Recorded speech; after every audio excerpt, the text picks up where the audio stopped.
మాన్స్టర్వర్స్ లో ఇప్పటిదాకా మనం ఫిల్మ్స్ లో చూసిందే కాకుండా చాలా టైటన్స్ ని ఇంకా చూపించలేదు. అంటే సరిగ్గా వాటిని చూపించలేదు, క్యామియోస్ గా యూజ్ చేసుకున్నారు అండ్ ఇంకా కొత్తవి క్రియేట్ చేయగలరు. లైక్ స్కార్ కింగ్, షిమో లాగా ఇంకా వాళ్ళు ఏమనుకుంటున్నారో తెలియదు కదా అప్కమింగ్ ఫిల్మ్స్ లో. అలాంటి కొత్త కొత్త మాన్స్టర్స్ టైటన్స్ ని కూడా క్రియేట్ చేయగలరు. సో ప్రస్తుతానికైతే మాత్రం ఈ మాన్స్టర్వర్స్ లో మనకు తెలిసినంత వరకు ఉన్న main monsters youngest to oldest, అంటే మనకు తెలిసినంత వరకు యంగ్ టైటన్స్ నుండి ఓల్డ్ టైటన్స్ వరకు మాన్స్టర్వర్స్ లో ఉన్న వాటి గురించి క్లారిటీగా ఎపిసోడ్స్ వైజ్ గా కవర్ చేసుకుందాం. ప్రెసెంట్ ఈ వీడియోలో అయితే మాత్రం యంగెస్ట్ టైటన్స్ గురించి క్లారిటీగా తెలుసుకుందాం.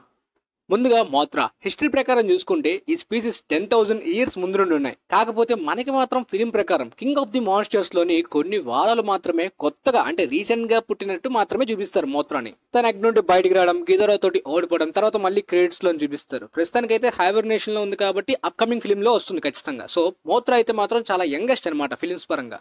మేబీ ఇంతకన్నా యంగ్ టైటన్స్ ని కూడా మళ్ళీ చూపించవచ్చు, బట్ ప్రస్తుతానికి అయితే మాత్రం మోత్రా నాకు తెలిసినంత వరకు. అండ్ నేను అన్ని టైటన్స్ నేమ్స్ ని కూడా కవర్ చేయలేను. ప్రస్తుతానికి మనకి ఫిలిమ్స్ లో చూపించిన దాని ప్రకారం నాకు కొద్దిగా మాన్స్టర్వర్స్ లో తెలిసిన టైటన్స్ బట్టి, అదే ఆ ఓల్డ్ ఫిలిమ్స్ నుండి అండ్ వీళ్ళు కొత్తగా క్రియేట్ చేసి ఆల్రెడీ అనౌన్స్ చేసిన దాన్ని బట్టి, దాంతో పాటు నాకు తెలిసినంత వరకు కొంత రీసెర్చ్ చేసి సో వీటి ఏజ్ గురించి వీటి గురించి తెలుసుకున్నాం. సో ఇక ఆ తర్వాత టాప్ 9th విషయానికి వస్తే సుకో మాక్సిమం అయితే మాత్రం ఒక మిడిల్ ఏజ్ గో మనం కన్సిడర్ చేయొచ్చు. ఎగ్జాక్ట్ ఏజ్ ని, హైట్ ని కూడా చాలా మంది ఫ్యాన్ థియరీస్ వాళ్ళు ఎస్టిమేట్ చేయలేకపోతున్నారు. కొంతమంది 100 feet అంటున్నారు, మరి కొంతమంది 6 feet అంటున్నారు. మరి దారుణం ఇది, అసలు కంపారిజనే లేదు. 100 feet అంటే మనకి కాంగ్ ఫిలిం లోని కాంగ్ ఉన్నంత హైట్ అనమాట, 104 feet. బట్ సుకో ఆ రేంజ్ హైట్ లో కనిపించట్లేదు. సో మాక్సిమం ఒక 50-60 feet ఈ రేంజ్ లో ఎస్టిమేట్ చేయొచ్చు. సో ఇంకా ఫిలిం లో చూడాలి ఏమవుతుందో. ఏజ్ ప్రకారం అయితే 10 to 15 లేదా 5 to 10 ఇయర్స్ అని చెప్పి ఎస్టిమేట్ చేస్తున్నారు. ఏదైనప్పటికీ మోత్రా కన్నా ఎక్కువ, అప్కమింగ్ గా రాబోతున్న టైటన్ కన్నా కొద్దిగా తక్కువ. సో అందుకని మిడిల్ లో యాడ్ చేశాను అనమాట సుకోని. తర్వాత టాప్ 8 మ్యూటో. 2014 లో వచ్చిన గాజిలా పార్ట్ 1 లో మనకి చూపించిన దాని ప్రకారం అయితే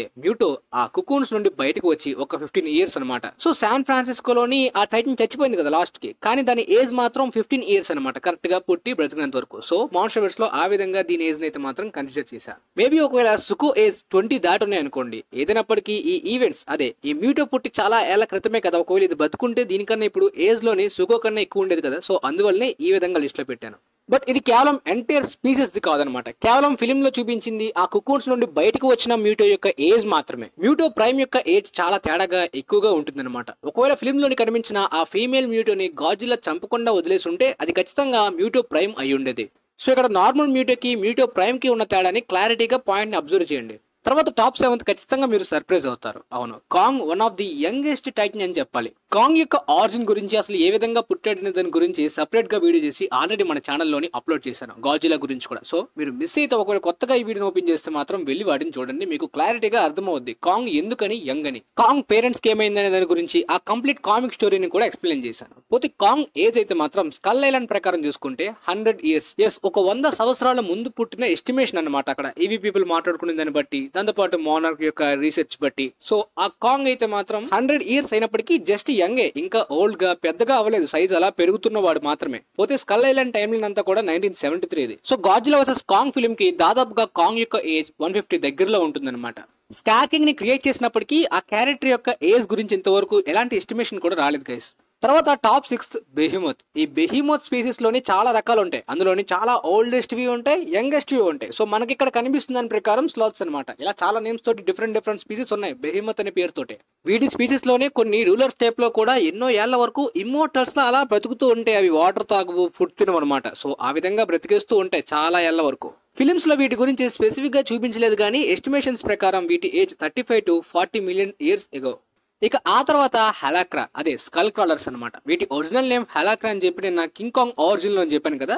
సో వీటి యొక్క ఏజ్ అనేది యాక్చువల్ గా అన్నోన్. కాకపోతే ఎస్టిమేషన్స్ బట్టి వీటి ఏజ్ ఒక 50 నుండి 60 మిలియన్ ఇయర్స్ ముందు నుండి ఉన్నాయంట. సో దాంట్లో ముఖ్యంగా అయితే మాత్రం బిగ్ ఆల్ఫా స్కల్ క్రాలర్ యొక్క ఏజ్ అయితే మాత్రం ఆల్మోస్ట్ 60 నుండి 70 మిలియన్ ఇయర్స్ ఎగో నుండి ఉందని చెప్పి ఎస్టిమేషన్స్ అంతే.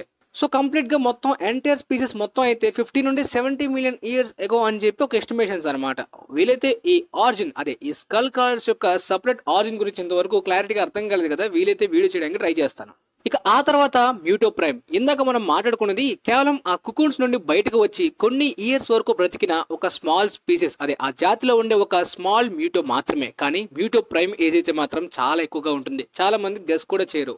మీరు ఎంతవరకు దీని ఏజ్ ని గెస్ట్ చేశారో కింద కామెంట్ సెక్షన్ లో తెలియజేయండి. నిజానికి వీటి ఏజ్ 250 మిలియన్ ఇయర్స్ ఉంటాయి అనమాట. ఇంతకన్నా లోపు కూడా ఉంటాయి. కానీ ప్రస్తుతానికి అయితే మాత్రం ఈ ఓల్డ్ మ్యూటో ప్రైమ్ చనిపోయి ఉంటుంది ఫిల్మ్ లో. అందువల్ల దీని గురించి చూపించలేదు. మేబీ ఆ చనిపోయిన ఆ ఓల్డ్ మ్యూటో ప్రైమ్ నుండే ఆ కొత్తగా పుట్టిన ఆ కుక్కు నుండి బయటకు వచ్చిన మ్యూటో పుట్టుంటుంది ఫిల్మ్ లోని. మేబీ హెవీ రేడియేషన్ లేకపోవడం వల్లనే ఆ ఓల్డ్ మ్యూటో ప్రైమ్ చనిపోయి ఉంటుంది అన్ని ఇయర్స్ బ్రతికిన తర్వాత.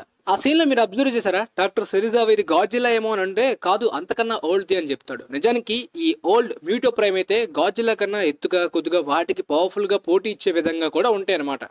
ఆ తర్వాత టైటన్ విషయానికి వస్తే క్యామజాస్. ఇంతవరకు వీటిని ఫిలిం లోని చూపించలేదు. కానీ ఇవి చూడడానికి కొద్దిగా బ్యాట్స్ లాగా, లైక్ ఎగ్జాంపుల్ గా వ్యాంపైర్స్ టైప్ లో ఉంటాయి అనమాట. క్రూరంగా ఉంటాయి. కానీ ఇవి కూడా ఒక ఏన్షియంట్ టైటన్సే. వీటిని హర్రర్ టోన్ టచ్ ఇచ్చి కూడా యూజ్ చేసుకోవచ్చు. బట్ ఫిలిమ్స్ లోని మనకి కొత్త టైటన్స్ ని చూపిస్తున్నప్పటికీ ఈ ఏన్షియంట్ టైటన్స్ ని ఎందుకు చూపించలేదు ఇంతవరకు తెలియదు. బట్ ఓవరాల్ గా అయితే మాత్రం అప్రాక్సిమేట్లీ ఎస్టిమేషన్స్ ప్రకారం వీటి ఏజ్ 251 మిలియన్ ఇయర్స్ ముందు నుండి అనమాట. సో అంత ఓల్డ్ కాబట్టి సేమ్ మనకి ఆ మ్యూటో ప్రైమ్ లాగా వీటి గురించి కూడా బాగా ఓల్డ్ ఫ్లాష్ బ్యాక్ సంబంధించి అని చెప్పి చూపించలేదేమో.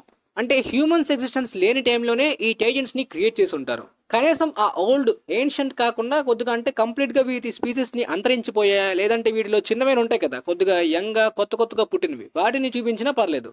తర్వాత రోడెన్, గాడ్ ఆఫ్ ఫైర్. ఈ టైటన్ గురించి స్పెషల్ గా చెప్పక్కర్లేదు. మీరు already king of the monster films లోని చూసే ఉంటారు. ఇది కూడా one of the ancient Titan అనమాట. సో దీని గురించి కూడా స్పెషల్ గా అంటే ఒక ఎలివేషన్స్ టైప్ లోనే ఫిల్మ్ లో చూపించారు. దాంతో పాటు దాని పవర్స్ ని కూడా. పక్కాగా ఈ ఫ్లయింగ్ ఎయిర్ బోర్న్ టైటన్ యొక్క ఆరిజిన్ మీద వీడియో అయితే మన ఛానల్లో అప్లోడ్ చేస్తాను. బట్ ప్రెసెంట్ అయితే మాత్రం ఏజ్ ప్రకారం ఎస్టిమేషన్స్ అయితే మాత్రం 252 million years old. So exact గా క్యామజాస్ టైప్ అనమాట. సో దాన్ని కూడా ఆ విధంగానే చూపించుంటే బాగుండేదని అందుకనే అన్నాను. ఎనీవే వీలైతే ఇప్పుడు ఈ రోడెన్, గాడ్ ఆఫ్ ఫైర్ యొక్క ఆరిజిన్ తో పాటు తర్వాత క్యామజాస్ యొక్క ఆరిజిన్, దాని స్పెషాలిటీ ఏంటో కూడా ఆరిజిన్ టైప్ లో వీడియో చేస్తా. ఇక తర్వాత ఫైనల్ గా స్కెలా. యాక్చువల్ గా దీన్ని ఇంతవరకు ఫిల్మ్ లోనే స్మాల్ క్యామియో టైప్ లో చూపించారు. కానీ ఇది ఒక ఏన్షియంట్ టైటన్. ఇప్పుడు అప్కమింగ్ రాబోతున్న Godzilla x Kong The New Empire film లోని దీంతో ఒక స్పెషల్ ఫైట్ ని కూడా పెట్టబోతున్నారు గాడ్జిల్లా తోటి. సో మొన్న ఈ ఫిల్మ్ కి సంబంధించి లీక్ అయిన ఇమేజెస్ ద్వారా అయితే మాత్రం నేను ఒక వీడియో చేశాను, ఇన్స్టాలో కూడా పెట్టాను. సో చాలా మంది దీన్ని చూసి రోజు స్కల్ ఐలాండ్ లోని మనకి ట్రీస్ మధ్యలో వచ్చి ఒక స్పైడర్ లా కనిపిస్తుంది కదా, సేమ్ ఇది కూడా ఆ స్పైడర్ లానే ఉంది, సేమ్ ఒకటేనా అన్నారు. లేదు, దాన్ని మనుషులే 4 కత్తులతో అయితే నరికేశారు. కానీ ఈ స్కెలా చాలా ఎత్తుగా ఉంటుంది కదా, 340 ఫీట్, ఆల్మోస్ట్ కాంగ్ కి ఈక్వల్ గా ఉంటుంది. మీరు అబ్జర్వ్ చేశారా? ఫస్ట్ ట్రైలర్ లో జస్ట్ అది ఒక కన్నం పెడుతుంది అనమాట ఎర్త్ కిందన, ఒక రోడ్ కిందన. అక్కడే దాని పార్ట్ చాలా చిన్నదిగా చూపించినప్పటికీ ఎర్త్ మొత్తం అంతా కూడా అక్కడ షేక్ అయిపోతుంది. అంటే దాని కంప్లీట్ పార్ట్ బాడీ అంతా కూడా మొత్తం బిల్డింగ్స్ ని, ఆ ప్లేస్ ని, సో మొత్తం అంతా కూడా అక్కడ గందరగోళం అయిపోద్ది. మరి ఫిల్మ్ లోని గాడ్జిల్లా తోటి దీని ఫైట్ ని ఏ విధంగా డిజైన్ చేశారో బిగ్ స్క్రీన్ లోనే చూడాలి. సో ఏజ్ ప్రకారం అయితే ఎస్టిమేషన్స్ 255 మిలియన్ ఇయర్స్. సో ఇది కూడా బాగా ఏన్షియంట్ టైటనే. మరి ఇవే మాత్రమే కాదు, ఇంతకన్నా చాలా ఉన్నాయి. అసలు ఎంతవరకు గాడ్జిల్లా ఏది, కింగ్ గిదోరా ఏది, ఇలా చాలా టైటన్స్ మిస్ అయ్యాయి ఏంటి అనే డౌట్ మీకు రావచ్చు కదా. వాటి గురించి సపరేట్ గా ఇంకొక ఎపిసోడ్ లో తెలుసుకుందాం. ఇది జస్ట్ స్టార్టింగ్ ఎపిసోడ్ మాత్రమే. Almost Godzilla x Kong The New Empire వచ్చేలోపు ఈ మాన్స్టర్ వర్స్ మీద మీకు కంప్లీట్ క్లారిటీ రావడానికి ఈ డీటెయిల్స్ మాత్రమే కాదు, ఆ టైం లైన్ ని కూడా ఎక్స్ప్లెయిన్ చేస్తా. సో వీలైతే ఈ వీడియో మీ ఫ్రెండ్స్ కూడా షేర్ చేయండి. And thanks for watching. మీకైతే క్లారిటీగా అర్థమైంది అనుకుంటున్నాను.